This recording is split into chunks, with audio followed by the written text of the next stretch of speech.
Charlie Sheen has been in several underrated movies over his career. With the actor back in the public eye, thanks to the Netflix documentary, aka Charlie Sheen, it might be time to go back and see how the actor got his start in Hollywood. While Sheen had a way into the movie business, it took television to make him a star. Sheen is a second-generation star, the son of Martin Sheen and brother of Emilio Estevez. He got his start with a horror sequel called Grizzly 2, The Predator, and then got a role in the Cold War action thriller Red Dawn. After that, his career switched from B-grade movies to prestige films to even fun cameo roles. He appeared in minor roles in movies such as Ferris Bueller's Day Off and Young Guns, and starred in critically acclaimed films like Wall Street, as well as box office hits like Major League. However, he made his name on TV in shows like Spin City and 2.5 Men. However, he has plenty of movies to catch up on. The Boys Next Door, 1985. Charlie Sheen as Bo pointing a gun beside Maxwell Caulfield as Roy in The Boys Next Door. The Boys Next Door is a 1985 Charlie Sheen movie that came out 1 year after Red Dawn and the year before Wall Street. However, it is also a film that no one talks about concerning his career. Sheen is Bo, while Maxwell Caulfield plays Roy, two teenagers who leave their hometown on the day of their high school graduation. This is a crime drama as Bo and Roy head out on a crime and murder spree. Directed by Penelope Spheris, who went on to direct the brilliant documentary The Decline of Western Civilization, the movie was difficult to get released with an R rating thanks to the violence involved. What really helps the movie succeed is that neither of the murderers is shown in a sympathetic light. Even Roy, who tried to stop in the end, is never given a chance for redemption. Some critics even compared it to Sheen's dad's classic movie, Badlands, for its portrayal of the cast in an unsentimental manner. The Boys Next Door is a smaller movie, which is likely why it has become a forgotten action crime drama. However, it remains worth watching for the performances of Sheen and Caulfield. No Man's Land, 1987. Charlie Sheen as Ted and D.B. Sweeney as Benji in a promo image from No Man's Land.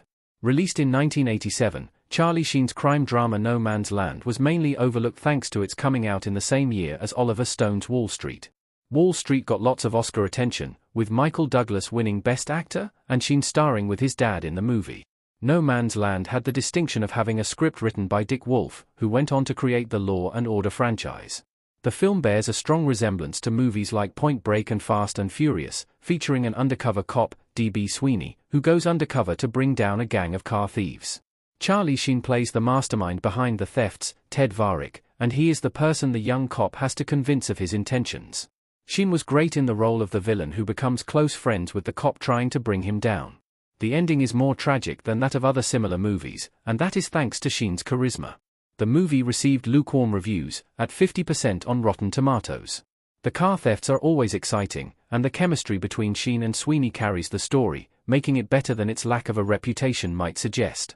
The Chase, 1994. Charlie Sheen as Jack and Kristy Swanson as Natalie in a car in The Chase. The Chase was a fascinating movie to look back on because of real-world history. Charlie Sheen stars as Jack Hammond, a man wrongfully convicted of a crime who escapes prison and leads the police on a long car chase. Critics at the time criticized the absurd extent to which the news media dramatized the police chase. What makes this interesting is that a similar O.J. Simpson police pursuit with the media glamorizing the event happened 2 months after this movie's release. It was much less absurd than some critics claimed, and The Chase lives on as a story ahead of its time that correctly used satire to criticize 24/7 news coverage. Sheen was excellent in his role as the escaped convict who wanted to prove his innocence in what was possibly the worst way possible. Kristy Swanson was also solid in her role as the woman he kidnaps, who eventually becomes a love interest during the chase. Critics praised Sheen's ability to play this role straight, despite what was considered a ridiculous situation. In addition to the acting performances, the story received praise for its perceptive portrayal of how the media influences events. The Arrival, 1996. Charlie Sheen as Zane on the phone in The Arrival. David Twohy made his name with Vin Diesel's Riddick franchise, starting with Pitch Black. However, before making that movie, he directed the science fiction action thriller The Arrival. Sheen plays a radio astronomer named Zane who learns that alien life exists, but also discovers a global conspiracy covering it up. Sheen plays a man who discovers that there is already alien life on Earth, and it has already blended in with humanity by wearing external skins.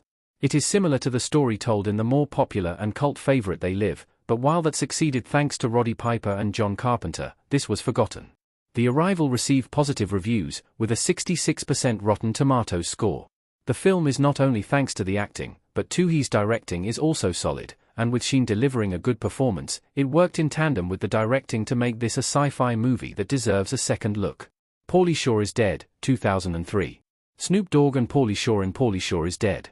Charlie Sheen only had a cameo role in Pauly Shore is Dead, but he was one of several actors who popped up in this brilliant satire of the cost of fame. Pauly Shore is Dead is a mockumentary directed and co-written by Pauly Shore that follows the comedian when his career declines, so he fakes his death to raise his popularity. Charlie Sheen was one of several actors who showed up in the mockumentary, talking about their memories and thoughts on Pauly Shore after his death. Joining Shore in the cameo appearances are Pamela Anderson, Andy Dick, Eminem, Corey Feldman, Tiffany Shepis, Sean Penn, Tommy Lee, and more. However, while actors and performers like Sheen were fun to see, a few others stole the show. The mockumentary made fun of people confusing Michael Madsen and Tom Sizemore, and the scenes with Shore and Snoop Dogg were brilliant. 8 Men Out, 1988. The Black Sox team shot in 8 Men Out. When people look at Charlie Sheen's roles in sports movies, Major League tops the list. When people look at films about the Chicago Black Sox scandal, Field of Dreams is often considered the best. However, 8 Men Out is one of the best films about the scandal, and Sheen played a massive role in it. The scandal saw the Chicago White Sox agreeing to throw the World Series for a gambler. Everyone was punished and banished from Major League Baseball, even the players who obviously didn't take part, like Shoeless Joe Jackson, played by D.B. Sweeney. Charlie Sheen played Happy Felsch, the center fielder who was part of the scandal. He was initially against it, but finally relented because of the money involved in the story. Directed by John Sayles, the movie was highly praised with an 87% Rotten Tomatoes score, but was often criticized as only being interesting for baseball fans.